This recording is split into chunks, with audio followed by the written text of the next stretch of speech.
Good evening, ladies and gentlemen. Welcome to Local 5's first 5 p.m. here on WFRV Plus. I am your host, Indiana Shills, back after vacation. We are here and we are back for the foreseeable future. I don't have any more vacations planned for the rest of the year, so you should get me on first 5 from here on out. Just want to say a quick shout out to Local 5's Blake Bortz for filling in, and I'm sure everything went well. Hopefully, you guys enjoyed the content that he was able to produce with all of our guests. Hopefully, you guys remember Patricia, who made her debut on first 5 p.m. here. Blake did a really good job filling in for us and everything. So, big shout out to Blake. Thank you again for filling in. But you guys are probably wondering how was the trip? We were down. Me and my sister did a little brother sister vacation down to Phoenix, Arizona. We went to the NASCAR Cup Series Championship. If you don't know, Blake and I actually run a NASCAR talk show sort of thing on our CTV channel here, WFRV Plus, called Inside the Garage. That will air at 5 p.m. on Friday at, I believe it's 10 p. No, 9:30. One of the times. I'll have to take a look. I actually already forget what time it runs, but there's going to be a lot of good content there. Boots were on the ground. I was at the race. We had inside pit passes, all that good stuff. I got a hat signed by about 30 drivers. It was honestly an incredible experience. The race was just phenomenal. My sister's favorite driver ended up winning the race, which was, kind of just the cherry on top. He made a last corner pass right in front of us. So it was really one of the most memorable brother-sister moments I was able to have with my sister. Outside of the race, food was great. The pool was fantastic. Rental car, no complaints there. Just a lot of fun down in Arizona in the valley. Went to a really good pasta place. Had to go back actually. Our last day we ended up going, so we went there twice. First time I don't know, I had to look up what all the different kind of noodles looked like because I've never heard of them except rigatoni. But the food was fantastic. First day I ended up having a steak called the Big Sky Ribeye. Absolutely incredible steak, just melted in your mouth. And then, we had some drinks Thursday night at the bar. And then Friday was kind of more of a relaxing day. We stayed by the pool, went to that pasta restaurant, which was a good time. And then Saturday, we took a drive kind of through the mountains, which obviously being from Wisconsin, don't see very often. So the mountains were just breathtaking, really. And it was such an incredible experience to be so close to the mountains and stuff like that. We went to Talking Stick Casino. It was going well for the first half, and then we ate a little lunch there, and then I started losing on blackjack and tried to make it all back. And, well, that doesn't work. 9 times out of 10, it doesn't work. It does sometimes, but not this time for me. So I went home a loser, unfortunately, and then Sunday was the race. We got up pretty early, 6:30 a.m. there, ended up getting to the track right at 8 a.m., and then was able to go ahead and kind of just experience everything. We got to go inside the garages. We got to go on pit road. We signed the start-finish line with our names, and then I plugged our show Inside the Garage on WFRV Plus. That was on the start-finish line, which is pretty cool to think about. And then after Sunday, Monday was just a debrief day. My ears were still ringing. I didn't wear any ear protection for the race. Usually I was, back in 2021, I went to Homestead, Miami for a race, and it wasn't too bad. But this time we were a little closer and certainly had the feeling of, water in your ears, except there was no water, and it was just... Yeah, my ears were all sorts of messed up, but they're fine now. They have recovered, which is good. And then Tuesday was the flight back, and got up early, got on our flights, no issues. Although, I will say, very first time that it's ever happened, I was just sitting at the gate. Me and my sister were waiting for getting ready to board, and all of a sudden they go, "Passenger to Milwaukee, Indiana Shills, please see us at the desk for an important message." And I go, what? So I go to the desk, right? And what happens? They tell me, hey, buddy, your luggage split open. And I'm like, oh no. Apparently, the zipper busted, and so they had to tape it all up. And I was a little worried because I had some merchandise in there from the race that I bought. I was hoping nothing got damaged or anything, and they said, "Oh, you'll have to file a damage claim when you get to Milwaukee." Well, when we got to Milwaukee, the guy took my luggage, unwrapped it. It just popped open. The zipper was fine. He was able to zip it back up. Everything, nothing damaged. So lucked out there. Everything was good. And then I drove back up to Green Bay yesterday. I mean, I was pretty tired, I won't lie, but we were able to push through and make it. Played some video games last night and then went to sleep very early by my standards. So great trip all in all. You'll hear more about it on Inside the Garage with videos, pictures, and all that good stuff. Be sure to tune in on Friday night for that show. Now, let's move on to the important stuff, the actual news for today. Enough about me after taking 6 minutes of the show already.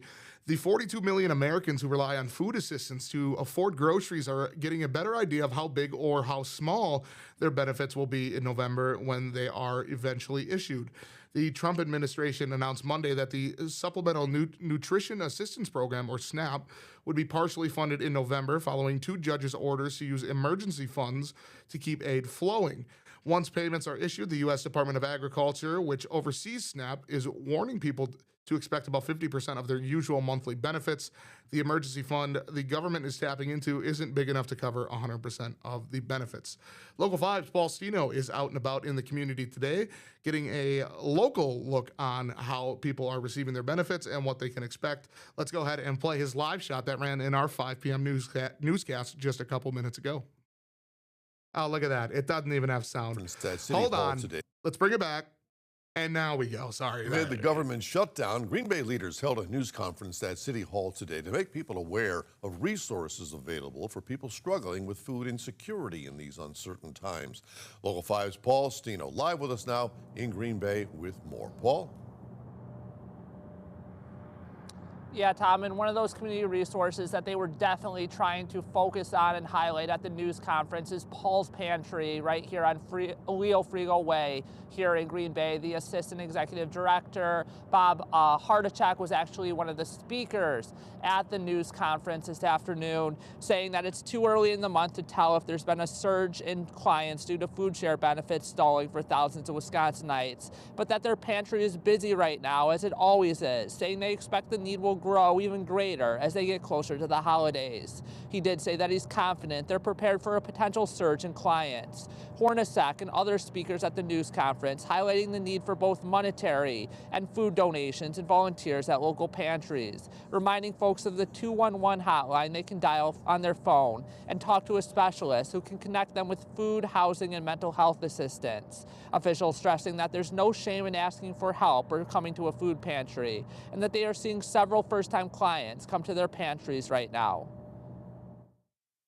Our secret is it's not about food, it's about people, and it's about ensuring that people who might not have a lot of economic resources still know that they matter and that they have dignity. And so, again, through God's grace, the community's generosity, we've been able to meet these rising needs for 41 years. And we're confident that we're going to be able to address whatever need arises.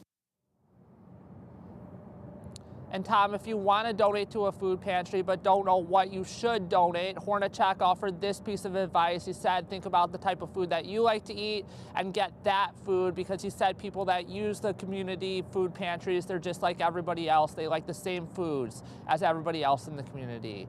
Live in Green Bay, Paul Stino, Local 5 News. Great job there from Paul during his live shot in the 5. His full report will be coming up in just a little bit tonight. 5 days into November, SNAP benefits have already been delayed for millions of people. Once the funds are freed up, it will take time to reload EBT, electronic benefit transfer cards. The debit cards beneficiaries use to buy groceries. The reloading process takes up to 2 weeks in some states. The USDA also warned in a court filing that it could take weeks or even months for states to make all the system changes needed to send out the reduced benefits. The picture is further complicated by the state's patchwork response to the lack of funding. While SNAP is federally funded, it's administered at the state and local level, and every state is doing things a little differently as the government shutdown drags on. All right, over to what do we got? Local 5's Ellie Davis caught up with Christina Trapani, who was named Local 5's Remarkable Woman last year.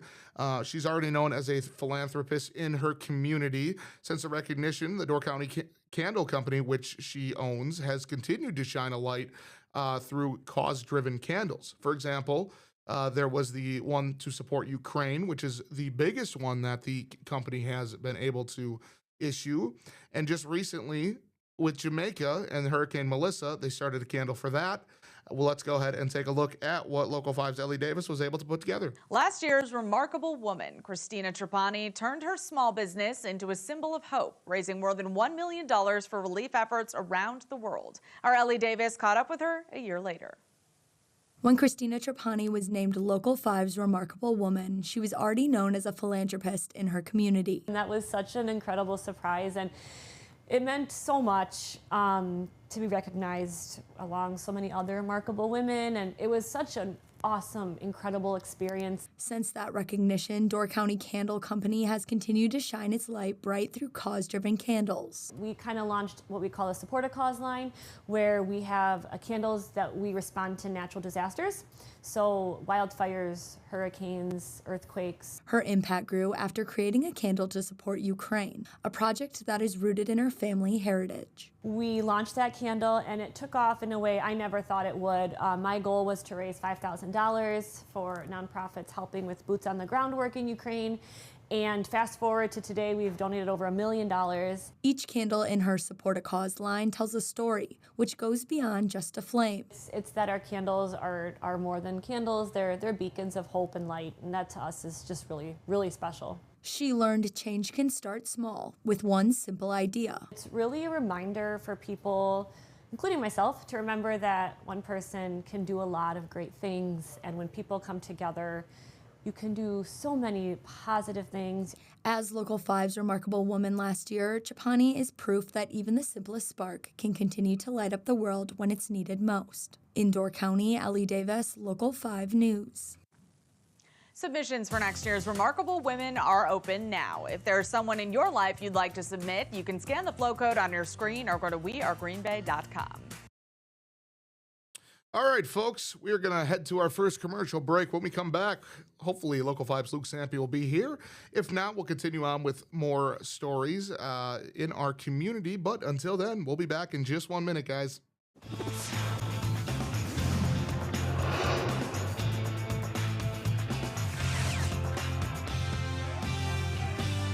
Welcome back to Local 5's First 5 p.m. You can sit right over there, Luke. Luke is joining us here. Door shot. Just perfect timing. No shot to the backside this time.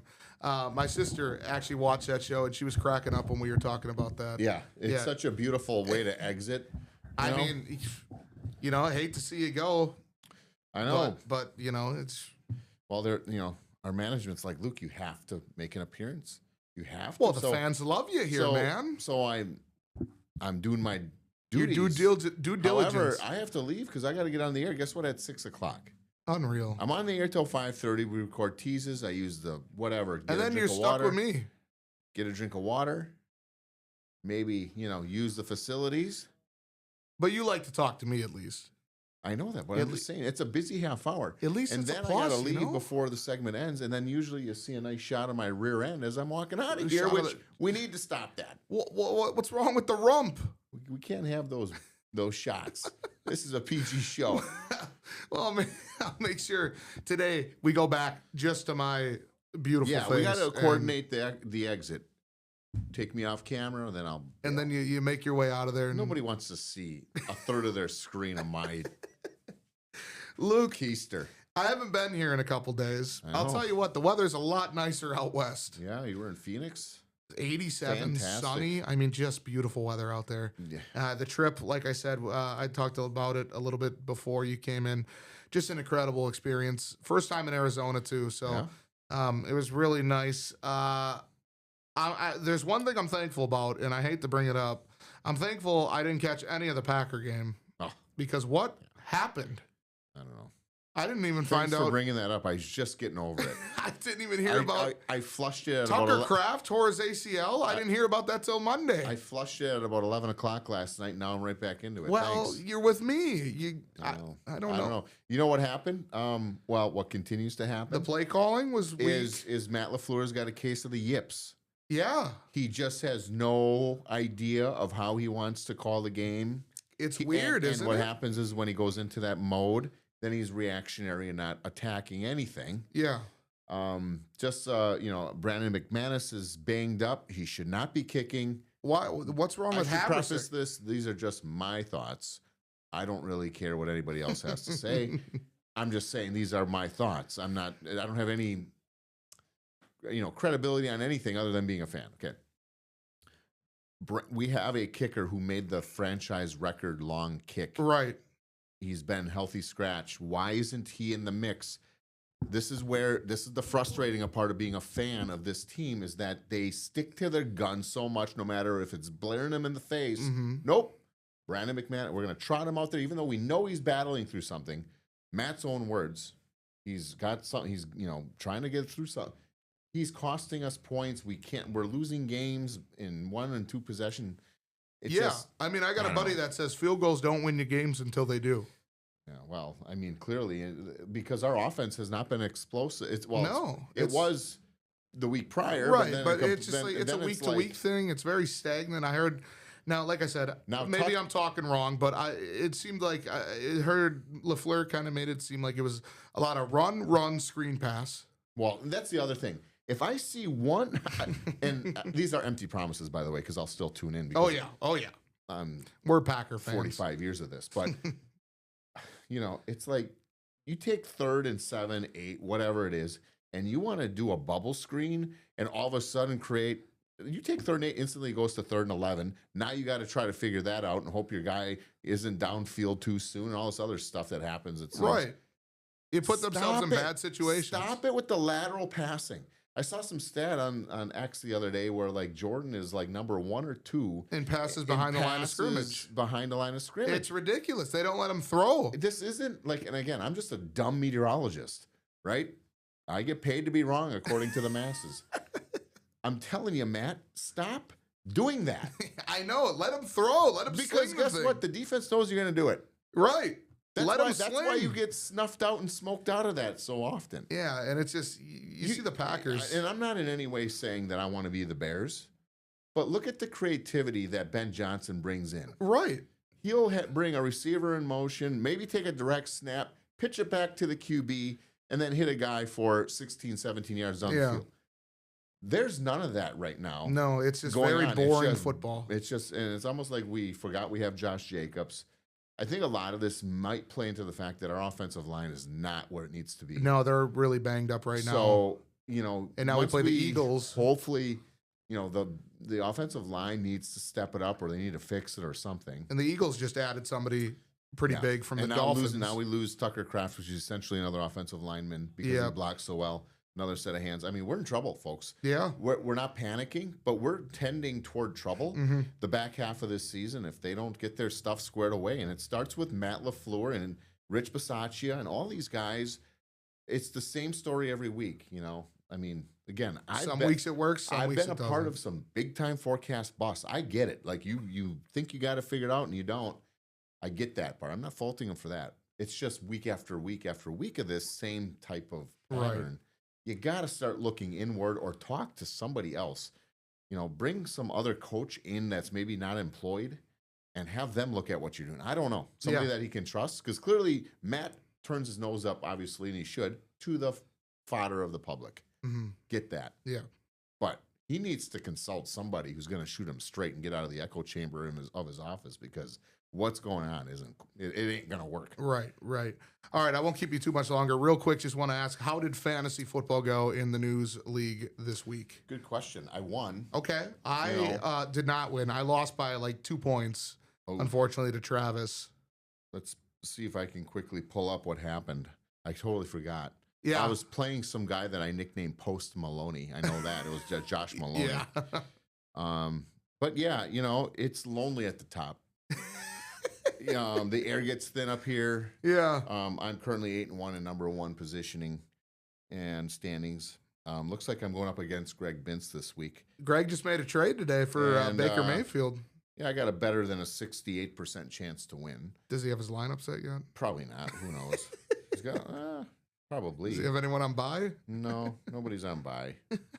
But I will say, what's weird is like it shows I got an empty spot on my bench, but then when I go to add And then something, it's like, no, you it don't. says no, you're full. It's So what's yeah, that about?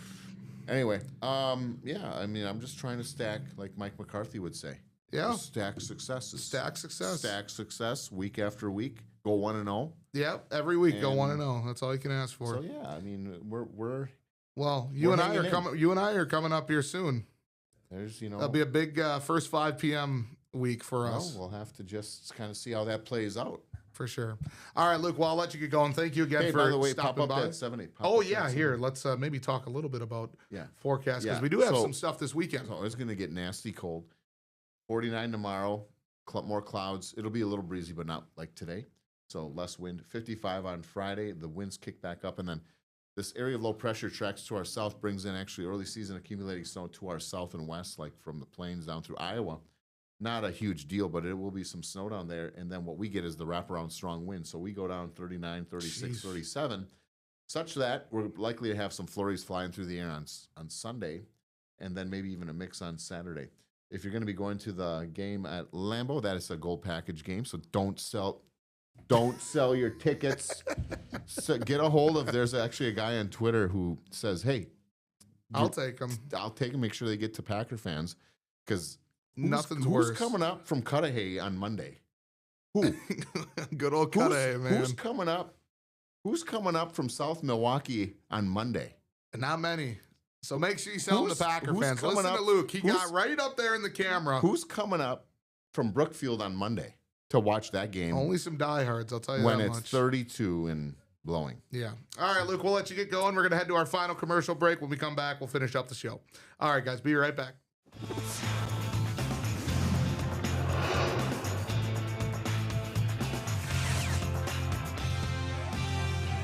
Welcome back to Local 5's first 5 p.m. here on WFRV Plus. Just a couple more stories to run through before we have to depart.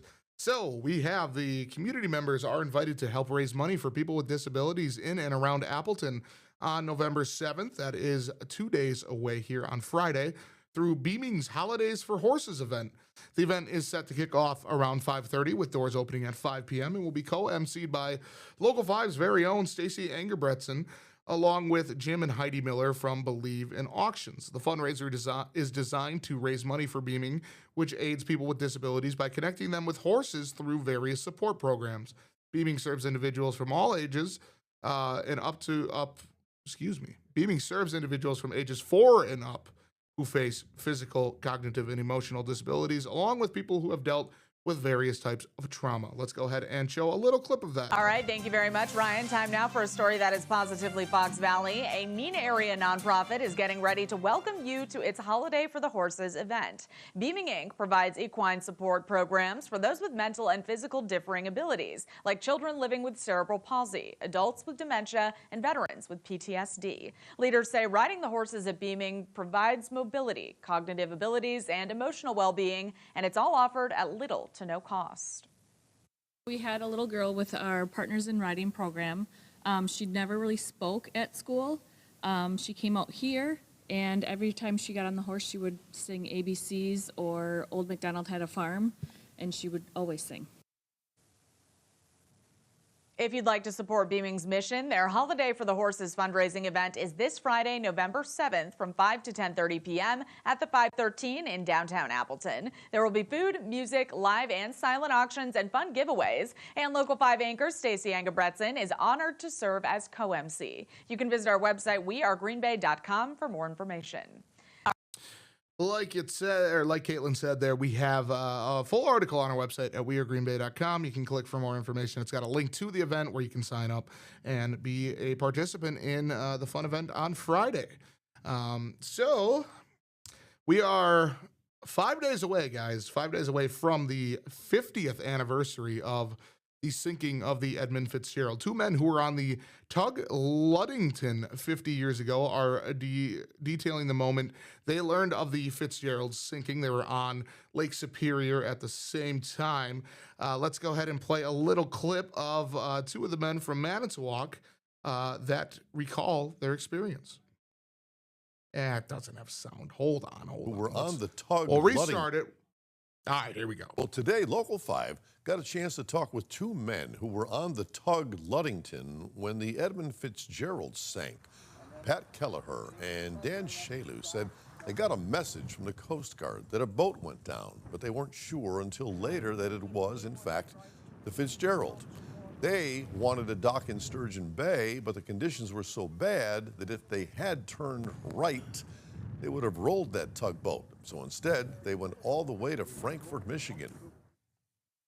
The waves had to be 10, 15 feet high. A lot of the crew members were tied to their bunks, and only a few of us could take the storm. And as long as I was in the pilot house, I was doing good. Local 5 is airing a half-hour special on the sinking of the Edmund Fitzgerald. Be sure to tune in to Local 5 on Monday at 6:30. Well, today, Local 5. Yes, so as Tom said, there will be a special on the sinking of the Edmund Fitzgerald as it does reach its 50th year anniversary.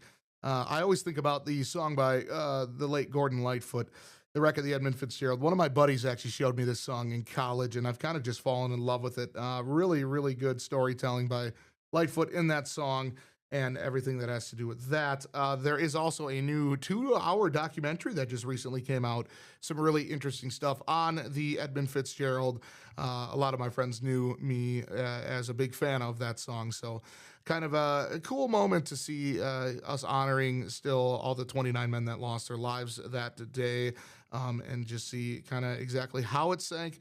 I don't think they officially know how it sank, but you know, it was pretty nasty out there, and the gales in November certainly kicked in Lake Superior, or otherwise known as Gitche Gumee. So we got 1 minute left, guys.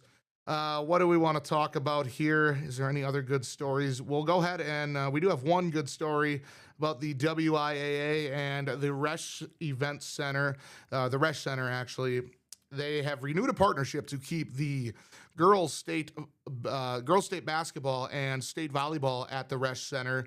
That will go until March of 2030 now. So all high school state girls basketball championships, the semifinal and finals, and then as well as the state volleyball semifinal and finals will be held here.